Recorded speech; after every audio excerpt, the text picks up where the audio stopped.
de commencer en français et je vais donner le résumé après.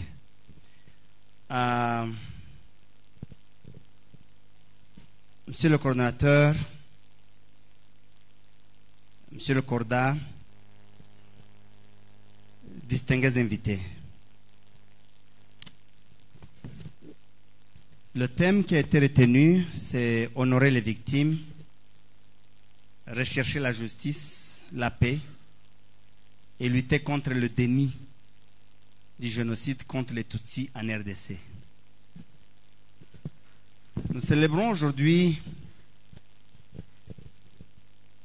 en cette date du 13 août 2025, le 21e anniversaire du génocide de Gatumba, jour sombre où 166 personnes, de Banyamulenge principalement, et quelques alliés, ont été sauvagement arrachés à la vie dans un camp de réfugiés à Gatumba, au Burundi, sous protection des Nations Unies. Deux choses à souligner à ce niveau. La première, quand on parle d'un réfugié, on pense à une personne faible, vulnérable, dépouillée de tous les droits, à part la vie, qui a quitté son pays, qui a fui et qui a tout laissé derrière elle pour sauver la seule chose qui lui reste, la vie. C'est ça les réfugiés. Et quand on parle d'un camp de réfugiés des Nations Unies, un camp de réfugiés sous protection des Nations Unies, ou carrément des Nations Unies tout court, on pense à cette organisation toute puissante, supra-étatique, qui travaille et qui a l'appui de tous les États, et chacun, là où elle est installée, qui a en quelque sorte le pouvoir même sur l'État. Quelle désillusion! Ces 166 Banyamulenge qui ont fui Uvira, au sud Kivu, en République du Congo, ont été tués en face dans un camp de réfugiés des Nations Unies. Tout part de la situation physique du camp. Un camp bizarre. Peut-être qu'il n'y en a jamais existé. Un camp avec deux sites. Deux sites séparés par 100 mètres. L'espace équivalent à un terrain de football. Mais deux sites avec des couleurs différentes. Une partie a été attaquée. Tout son contenu presque vidé. Et celle où étaient logés les Banyamulenge. Les assaillants ont utilisé le pétrole ou l'essence. Ils ont brûlé ces logis de fortune. Et tout celui qui a voulu se sauver a été récupéré par l'arme à feu ou par des machettes ou d'autres armes blanches. L'autre partie, où étaient les retournés burundais et les autres compatriotes de communautés voisines, de Bafulero, de Banyindu, de Babembe et d'autres, cette partie-là, elle est restée intacte. Aucune attaque, aucun mort, aucun blessé. Et 100% épargné jusqu'à la fin de l'opération. Ceci pour dire quoi? Pour dire que l'attaque était bien préparée par des personnes qui connaissaient les milieux et ils avaient des répondants dans les environs.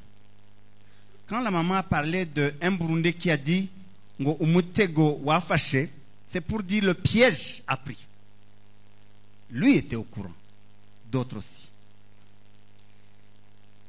Quelques personnes issues de la communauté Babembe sont tuées à cause de leur amitié, à cause de leur proximité, à cause de leur alliance avec les Banyamulenge. Donc il y a eu préparation, il y a eu des tracts, il y a eu des menaces, il y a eu des messages. l'État burundais était au courant, les Nations Unies aussi. Et cette attaque a précédé, ou disons a suivi, le travail qui se faisait pour le retour au pays. C'était une façon d'empêcher aux Banyamulenge de rentrer au pays. Et c'est déjà là la nature du problème. Ces réfugiés n'ont commis aucune infraction, aucun crime. Le seul problème, c'est leur faciès. La manière dont Dieu les a créés et les a formés. Ce génocide de Gatumba est en fait l'aboutissement d'un processus du rejet, de l'exclusion, de la discrimination, de l'intolérance et de la haine, mais aussi le début d'un autre cycle. Plusieurs événements ont précédé Gatumba, cette barbarie.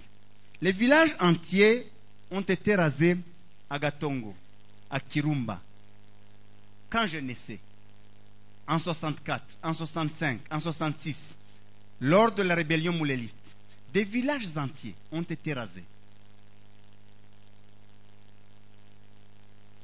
En 96, disons, avant ça, en 80, 85, le recensement a lieu, on dit on ne peut pas recenser ces gens, ils sont étrangers. En 91, à la conférence nationale souveraine, on dit ils ne peuvent pas participer à la conférence, ils sont étrangers. Tous les candidats Tutsi, nationalité douteuse, ils ne peuvent pas présenter les candidatures. Mais, on dit, vous pouvez voter. Vous pouvez nous donner vos voix. Vous êtes électeurs, mais pas éligibles. Et le même problème, le faciès là, a dépassé les frontières. C'est ainsi que, en 96, je disais, il y a eu des problèmes à Bela, à Baraka, à Bibokoboko, au pont de Ruzizi, à Kamanyola, où, quand les Banyamulenge fouillaient, on jetait dans la rivière les hommes et les enfants garçons. Ça veut dire qu'il y avait déjà quelque chose qui se préparait. En 98, à l'école des cadets, on a réuni tous les jeunes officiers Tutsi, on les a mis dans une salle, on a jeté des grenades. Aucun survivant. Et la seule différence, la seule référence, c'est le faciès. Mais, bon sang, qui a choisi de naître où il est né? Chers compatriotes, personne n'a choisi sa communauté. Personne n'a choisi son clan, son ethnie, sa tribu. Même si nous ne regrettons pas d'être nés Tutsi. Non. Dieu qui l'a fait n'est pas idiot. Il savait ce qu'il voulait.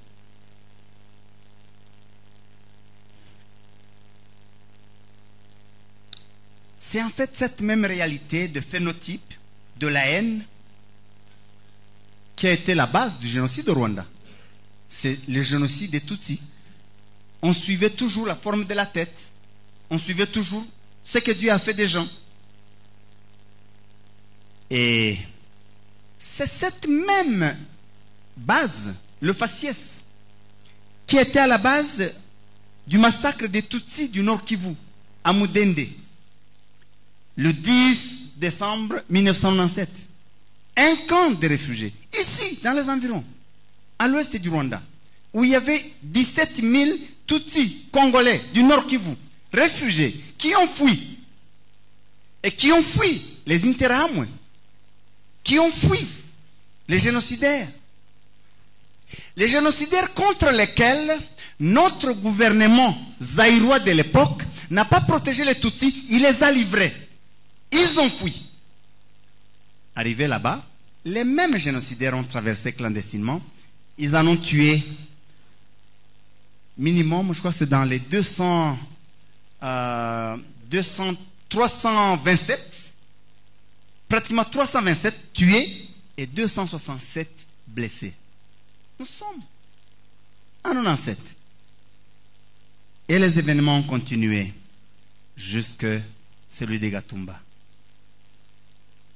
Je disais donc que tous ces événements étaient le début aussi d'une autre ère nouvelle lutte devant vider le Congo de tous les Tutsis, soit en les tuant, soit en les chassant du pays, par toute voie, à travers les contestations de leur nationalité congolaise.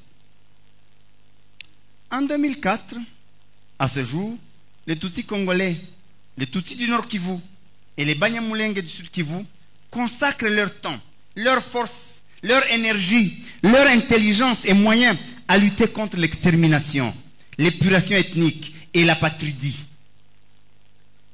Désormais, et plus que jamais, la problématique des Tutsis et des Banyamulenge est présentée comme une question identitaire, donc de nationalité.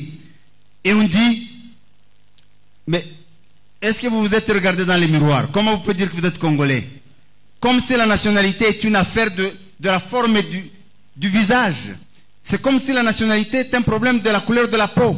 C'est comme si la nationalité est un problème de la taille, de la longueur du nez ou de sa forme. Et on lit ça toujours au Rwanda.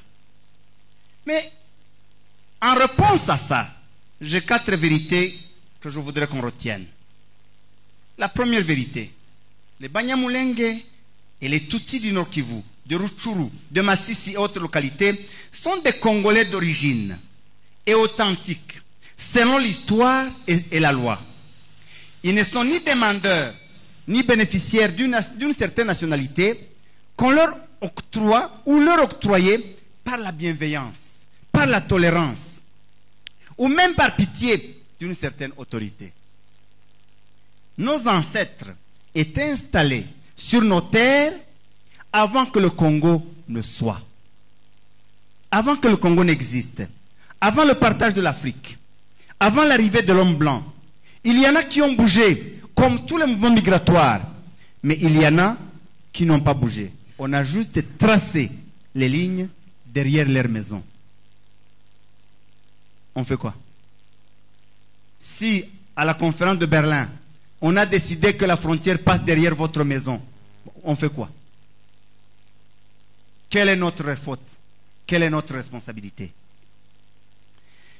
Deuxième vérité, toutes les fois qu'il y a eu chasse à l'homme, chasse aux Tutsis je veux dire, toutes les personnes aux faciès douteux, aux faciès similaires, qu'ils soient Mouchi, qu'ils soient Lokele, qu'ils soient Kassaïens, qu'ils soient Peuls de l'Afrique de l'Ouest, Sénégalais et autres, il y en a qui ont été tués pour montrer que le problème c'était le faciès.